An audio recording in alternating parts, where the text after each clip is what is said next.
ब्रह्मण्यं सर्वधर्मज्ञं लोकानां कीर्तिवर्धनम् लोकनाथं महद्भूतं सर्वभूतभवोद्भवम्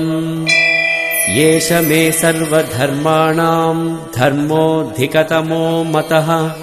यद्भक्त्या पुण्डरीकाक्षं स्तवैरर्चेन्नरः सदा परमं यो महत्तेजः परमं यो महत्तपः परमं यो महद्ब्रह्मा परमं यः परायणम् पवित्राणां पवित्रं यो मङ्गलानां च मङ्गलम्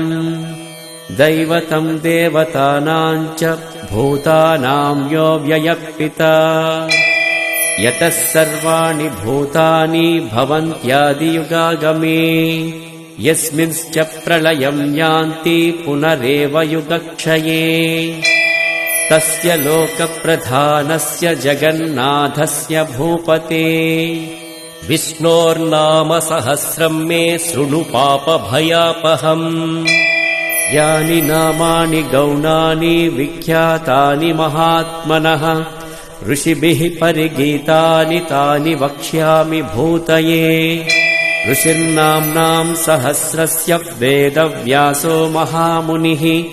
छन्दोनुष्टुप्तधा देवो भगवान् देवकीसुतः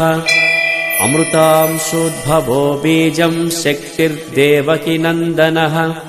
त्रिसामाहृदयं तस्य शान्त्यर्थे विनियुज्यते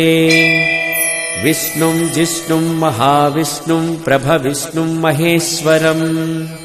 अनेकरूपदैत्यान्तं नमामि पुरुषोत्तमम्।